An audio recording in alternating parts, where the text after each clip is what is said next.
avec les Africains là, franchement, quand on arrivait, mais on attendait. Quand tu regardes devant, tu vois, on ne sait pas ce qu'ils attendent. Ils sont en train de palabrer. On voit même que le personnel là, les ouvriers là, ils sont en train de discuter. Ils ne sont pas en train de s'occuper de ce dont ils doivent s'occuper. Ils sont pas... Hello, je suis Kajede, multi-entrepreneur en Afrique. Je suis dans la restauration, dans l'immobilier, dans l'agroalimentaire et dans l'esthétique. Je vis entre l'Afrique et l'Europe et ici vous êtes sur ma chaîne où on parle d'entrepreneuriat, d'immobilier et d'investissement. Ce sont les thématiques qui vous intéressent. Je vais vous demander quelques petites choses. Activez la cloche de notification pour ne perdre aucune vidéo. Si vous êtes abonné, likez la vidéo, commentez la vidéo, partagez la vidéo et surtout pour ceux qui ne sont pas abonnés, qu'est-ce que vous attendez? Qu'est-ce que vous attendez? Abonnez-vous! Mes valeureux, aujourd'hui, on va parler d'un sujet vraiment très important pour effectuer votre retour au pays, mais pour également faire grandir nos pays. Parce que toutes ces vidéos qu'on fait, c'est vraiment pour que nos enfants demain aient des pays qui sont complètement viables, où les individus de ces pays et les gouvernants de ces pays-là marchent main dans la main pour aller vers un développement, pour aller vers un bonheur. Bien, donc le sujet dont on va parler aujourd'hui, ça vous concerne, vous qui me regardez. Ça vous concerne, vous qui me regardez. C'est par rapport au fait que, malheureusement, on se plaint beaucoup de nos États en disant « Mais pourquoi nos États ne prennent pas les entreprises africaines, ne prennent pas les entreprises ivoiriennes? Pourquoi nos États, c'est toujours l'étranger, on donne toujours à l'étranger ?»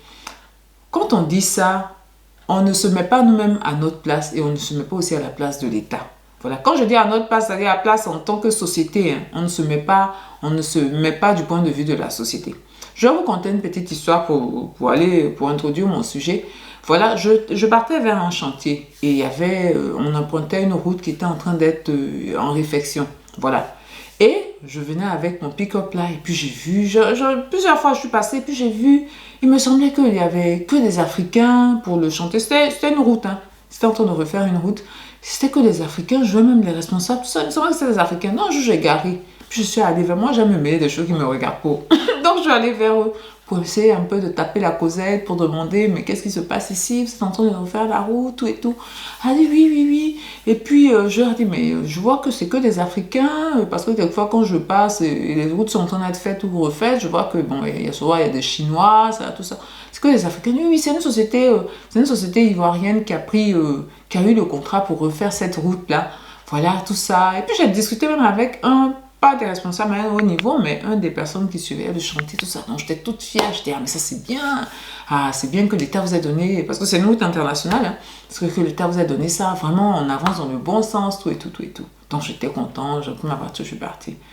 Et donc c'est ma voie, mais vraiment je remarque que sur cette voie-là, franchement, quand on arrive, parce que puisque le trafic continue et ils font la route, donc ils ont des ordres de modules pour les passages des voitures, on stop, on fait l'autre côté, ainsi de suite. Je pense que ceux qui, même en Europe ici, quand ils refont des routes, bon, ceux ils ne font pas des barrages complètement pour faire des déviations, mais quand on peut passer, ils font le tronçon là, on passe là, après ils font là, voilà. Nous on travaille beaucoup pour ne pas interrompre la circulation, pour ne pas faire de déviation, parce que souvent nos routes, il n'y a pas d'autre endroit pour pouvoir retrouver l'eau. C'est la seule route qui est là. Voilà, et il faut la refaire. Mais je remarquais qu'avec les Africains là, franchement, quand on arrivait, mais on attendait. Quand tu regardes devant, tu vois, on ne sait pas ce qu'ils attendent. Ils sont en train de palabrer. On voit même que le personnel là, les ouvriers là, ils sont en train de discuter. Ils ne sont pas en train de s'occuper de ce dont ils doivent s'occuper. Ils ne sont pas affairés. Il y a beaucoup, ça cause. Si vous voyez même les tenues, tu sais, ils sont bien habillés. Tu sais, non, l'autre, sa tenue, il a pris ça pour attacher sa tête. C'est le désordre total.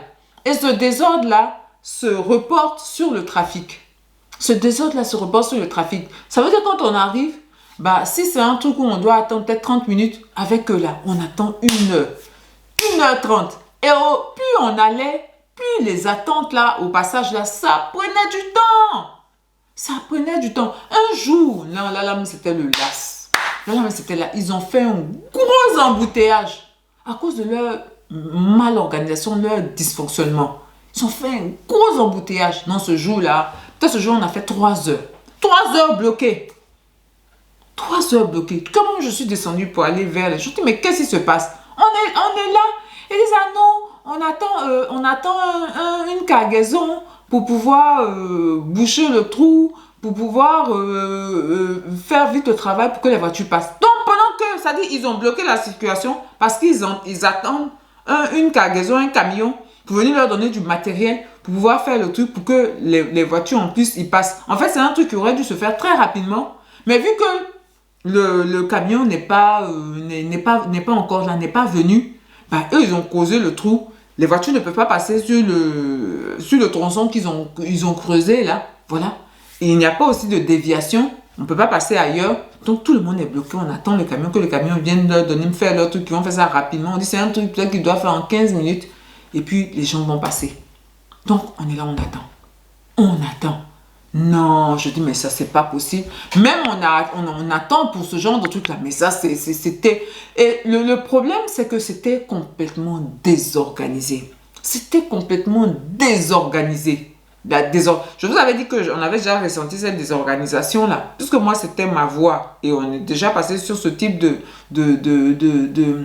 renouvellement de voie-là. On sait comment à peu près ça marche avec les autres. Mais avec les Africains, là, c'était gravissime. C'était gravissime. Ça, c'était... On a réussi à passer. Une autre fois, on est venu... ils ont laissé le matos là sur la route comme ça. Pla, pla, pla, pla, pla. Il n'y avait personne. Donc, je suis partie. Je me dis, mais qu'est-ce qui se passe? On dit non, que les employés sont en grève parce que ils ont en grève, on ne les a pas payés. Je dis, attends, tu plaisantes? On leur a donné la réfection de cette grande voie-là. C'est là, les patrons ne les ont pas payés. Donc, eux, ils sont en grève.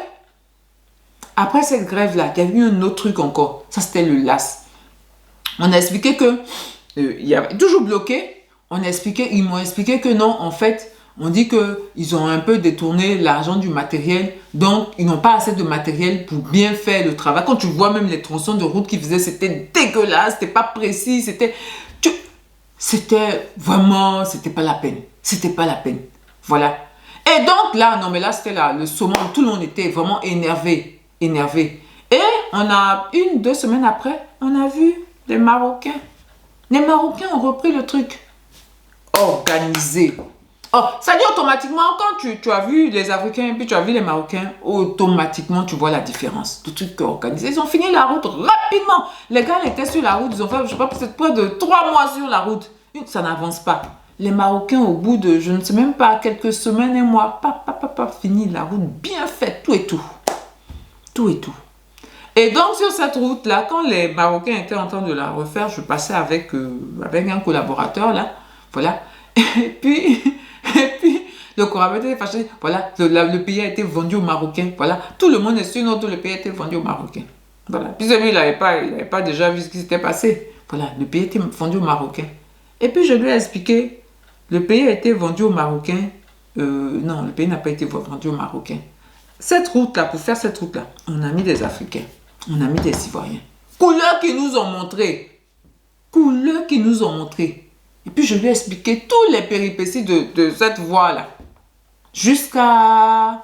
On a pris les Marocains. Là, tu vois, ils ont presque terminé. Ça ne fait pas très longtemps, ils sont sur le chantier. C'est presque terminé. Et les Marocains ont pris...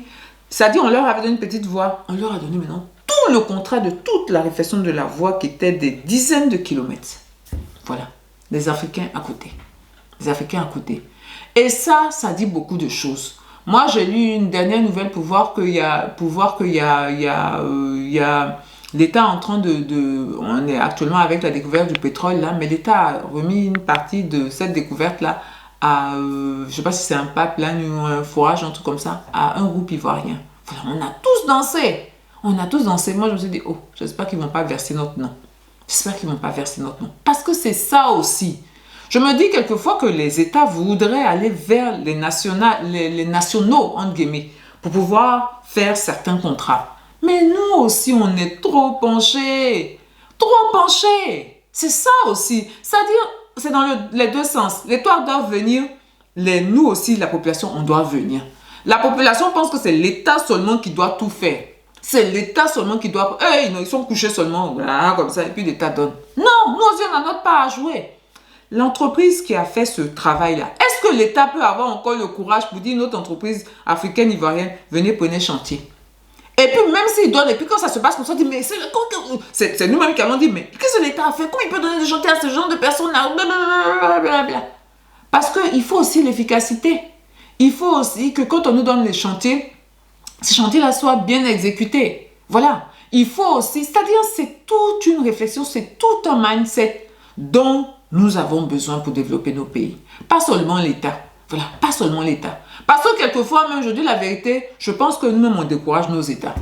Voilà, on est en train de taper sur les États, ça tape sur les États, mais on ne voit pas nous-mêmes aussi nos fautes. Voilà, on ne voit pas aussi nos fautes. Je suis sûre que l'État voudrait donner plein de choses aux nationaux. Tout le monde se plaint, mais pourquoi on ne donne pas? Mais on va te donner, est-ce que tu vas bien exécuter le travail? Je tiens à signaler ici que la plupart, autant nous fouette, la plupart des grandes sociétés d'État étaient gérées par des Africains. La plupart, beaucoup, étaient gérés. Il y a eu la première partie où il y avait les Occidentaux, et puis ensuite, il y a eu les Africains. Voilà, ça, j'ai très bien suivi ce dossier-là. Beaucoup de grandes entreprises étaient gérées par des Africains. Qu'est-ce que ces grandes entreprises sont devenues? Air Afrique, qui est l'une des plus grosses sociétés en Afrique, là, en Afrique francophone, qu'est-ce que Air Afrique est devenu? C'était géré par les Africains. Hein. C'est vers la fin, là, on a pris un Français. On a pris un Français pour pouvoir gérer. Mais tout le long, là, c'était géré par les Africains. Qu'est-ce que c'est devenu? Qu'est-ce que c'est devenu? C'est ça aussi. Je veux dire, il faut aussi se remettre en cause. Il faut aussi se remettre en cause. Il ne faut pas seulement dire que l'État ne donne pas, l'État ne promeut pas les champions africains. Mais les champions africains doivent aussi se créer. Voilà, doivent aller. En se créant là, c'est pour aller vers un certain type d'excellence. C'est pour aller vers un certain type d'excellence. C'est ce que les gens ne comprennent pas. Il ne faut pas seulement qu'on crée des entreprises, il ne faut pas seulement qu'on crée des sociétés. Il faut qu'on crée des sociétés qui vont vers l'excellence. Voilà, qui vont vers l'excellence. Même si nos États ne veulent pas nous donner le contrat, on va tellement bien travailler que l'État va dire, on va pousser quoi. On va forcer. On va forcer les États à nous donner. Mais ce n'est pas le cas.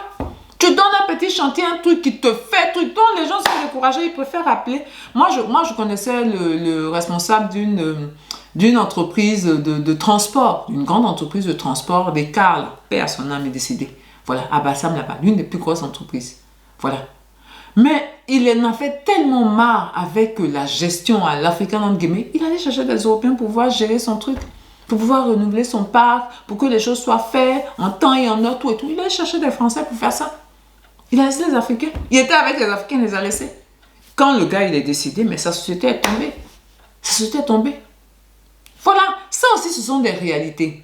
Donc, mes valeureux, si vous revenez au pays pour pouvoir construire quelque chose, pour pouvoir faire quelque chose, mettez l'excellence au-dedans. Mettez l'excellence comment on appelle ça, comme finalité. Voilà, comme finalité, comme objectif. Ce doit être des entreprises d'excellence, pas seulement des entreprises. Voilà, quand on monte une affaire, la bonne gestion, parce que le cinéma que j'ai vu sur la route, là, voilà, il n'a pas payé les gens, ensuite, les matériaux n'arrivent pas, ce genre de trucs. Ça, c'est de la mauvaise gestion. C'est de la mauvaise programmation. Voilà. Donc, quand vous y allez pour prendre des contrats ou même pour monter votre société, allez dans l'optique de l'excellence. Il faut que ce soit la meilleure société. Il faut que ce soit la meilleure manière de faire. Voilà. Et dans nos pays là, il n'y en a tellement pas beaucoup qui font ça que si vous faites ça, vous allez aller loin. Vous allez aller loin. Voilà, vous allez aller loin. On va vous reconnaître comme quelqu'un qui travaille bien. Et ça, les gens ne pourront rien contre ça. Ça, les gens ne pourront. Il faut aussi comprendre ça. Voilà, il faut aussi comprendre ça. Voilà. Il ne faut pas que vous veniez, les gens spécialement de la diaspora, vous reveniez et vous tombez dans les mêmes pièges. C'est-à-dire ce que nous on fait qui n'est pas bon là. Vous si vous entrez dedans. Il ne faut pas faire ça. Il ne faut absolument pas faire ça. Voilà. Donc mes valeureux, c'est ma vidéo. Pourquoi nos États, voilà, ne donnent pas tellement les gentils aux Africains. Voilà une des raisons. Voilà. Pourquoi les Africains, ils ne sont pas tellement présents. Ils ne sont pas tellement présents dans tout ce qui est business, dans tout ce qui est entrepreneuriat, dans tout ce qui est entreprise. Ils sont présents dans l'entrepreneuriat, mais dans l'entreprise, dans les grandes entreprises, voilà l'une des raisons. Voilà, ce n'est pas la seule raison, mais voilà l'une des raisons. Je tiens à signaler, mettre un bémol en disant qu'il y a aussi des Africains qui font de bonnes choses, des sociétés qui sont viables, qui sont bien gérées. La preuve, le plus grand payeur, le plus grand employeur de Côte d'Ivoire, c'est la famille Billon. Voilà, c'est la famille Billon, le fils Billon, les fils Billon. qui sont africains, voilà, qui sont africains et qui gèrent bien leur société. Donc ça aussi, ça. C'est-à-dire on a aussi des modèles. On a aussi des modèles, mais malheureusement, les gens ne regardent pas vers ces modèles-là qui tendent vers l'excellence. Ils veulent se débrouiller, gagner de l'argent, ce genre de trucs. Et ça ne fait pas avancer nos pays. Bien, je vais vous dire, portez-vous bien, prenez soin de vous et de votre famille et n'oubliez pas, on avance ensemble.